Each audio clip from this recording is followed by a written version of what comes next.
देश चलाने के लिए सहमति बहुत जरूरी होती है और इसलिए हमारा निरंतर प्रयास रहेगा कि हर किसी की सहमति के साथ, हर किसी को साथ लेकर के मां भारती की सेवा करें, 140 करोड़ देशवासियों की आशा आकांक्षाओं को परिपूर्ण करें। हम सबको साथ लेकर के चलना चाहते हैं, सबको साथ लेकर के संविधान की मर्यादाओं का पालन करते हुए निर्णयों को गति देना चाहते हैं। 18वीं लोकसभा में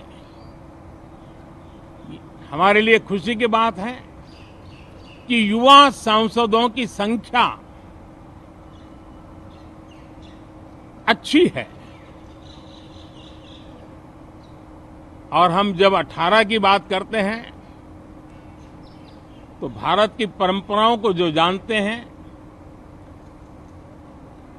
भारत की सांस्कृतिक विरासत से जो परिचित हैं, उनको पता है कि हमारे यहाँ 18 अंक का बहुत सात्विक मूल्य है। गीता के भी 18 अध्याय है।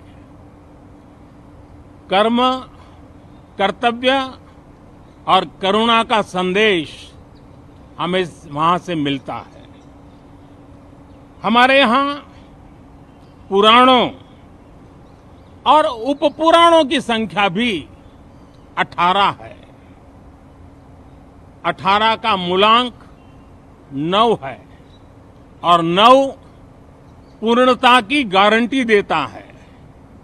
9 पूर्णता का प्रतीक अंक है।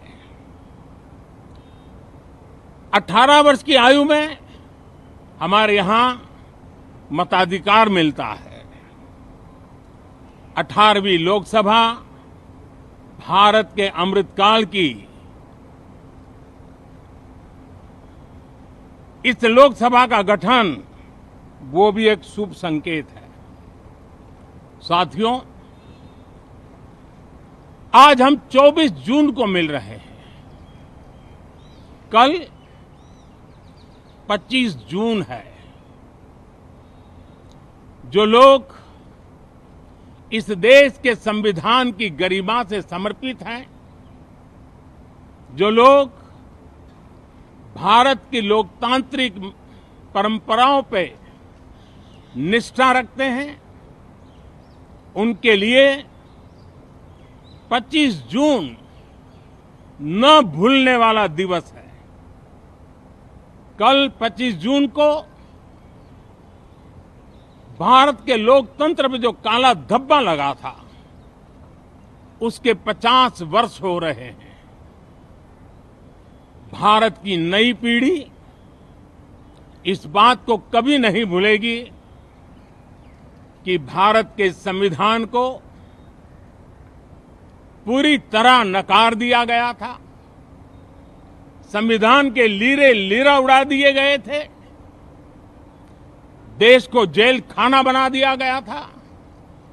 लोकतंत्र को पूरी तरह दबोच दिया गया था। इमरजेंसी के ये 50 साल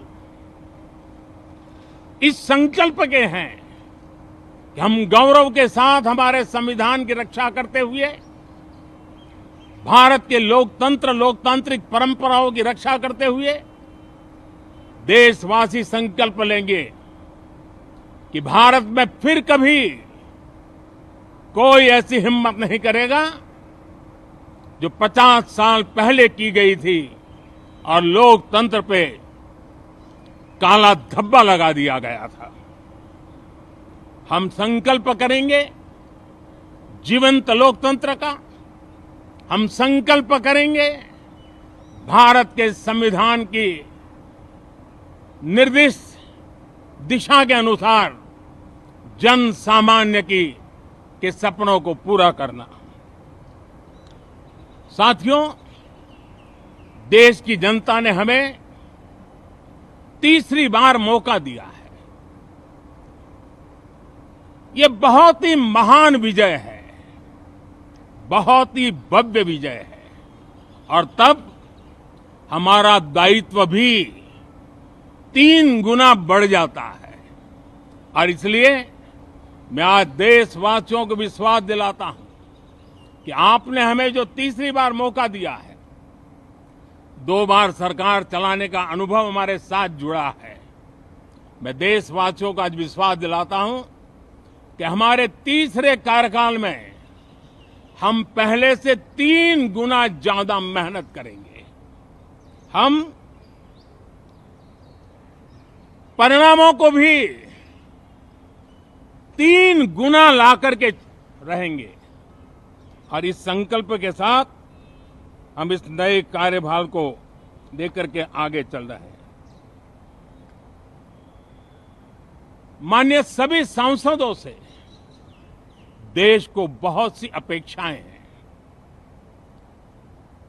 मैं सभी सांसदों से आग्रह करूंगा कि जनहित के लिए, लोक सेवा के लिए हम इस अवसर का उपयोग करें और हर संभव हम जनहित में कदम उठाएं। देश की जनता विपक्ष से अच्छे कदमों की अपेक्षा रखती है। अब तक जो निराशा मिली है, शायद इस 18वीं लोकसभा में विपक्ष देश के सामान्य नागरिकों की विपक्ष के नाते उनकी भूमिका की अपेक्षा करता है, लोकतंत्र की गरिमा को बनाए रखने की अपेक्षा करता है। मैं आशा करता हूं कि विपक्ष उसमें खरा उतरेगा। साथियों, सदन में सामान्य मानवीय की अपेक्षा रहती है डिबेट की, विजिलेंस की। लोगों को अपेक्षा नहीं है कि नखरे होते रहे, ड्रामा होते रहे, डिस्टर्बेंस होता रहे। लोग सब्सटेंस चाहते हैं, स्लोगन नहीं चाहते हैं। देश को एक अच्छे विपक्ष की आवश्यकता है, जिम्मेवार विपक्ष की आवश्यकता है। और मुझे पक्का विश्वास है कि इस 18वीं लोकसभा में हमारे जो सांसद जीत करके आए हैं, वो सामान्य मानवीय की इन अपेक्षाओं को पूर्ण करने का प्रयास करेंगे। साथियों, विकसित भारत के हमारे संकल्प को पूरा करने के लिए हम सबका दायित्व है। हम मिलकर के उस दायित्व को निभाएंगे। जनता का विश्वास हम और मजबूत करेंगे। 25 करोड़ नागरिकों का गरीबी से बाहर निकलना एक नया विश्वास पैदा करता है कि हम भारत को गरीबी से मुक्त करने में बहुत जल्द सफलता प्राप्त कर सकते हैं। और ये मानव जाति की बहुत बड़ी सेवा होगी। हमारे देश के लोग 140 करोड़ नागरिक परिश्रम करने में कोई कमी नहीं रखते हैं। हम उनको ज्यादा से ज्यादा अवसर जुटाएं, इसी एक कल्पना। और हमारा ये सदन वो एक संकल्प का सदन बने। हमारी 18वीं लोकसभा संकल्पों से भरी हुई हो, ताकि सामान्य मानवीय के सपने साकार हो। साथियों, मैं फिर एक बार विशेष करके नए सांसदों को बहुत बहुत बधाई देता हूं, सभी सांसदों का अभिनंदन करता हूं और अनेक अनेक अपेक्षाओं के साथ आइए हम सब मिलकर के देश की जनता ने जो नया दायित्व दिया है उसको बखूबी निभाएं, समर्पण भाव से निभाएं। बहुत बहुत धन्यवाद साथियों।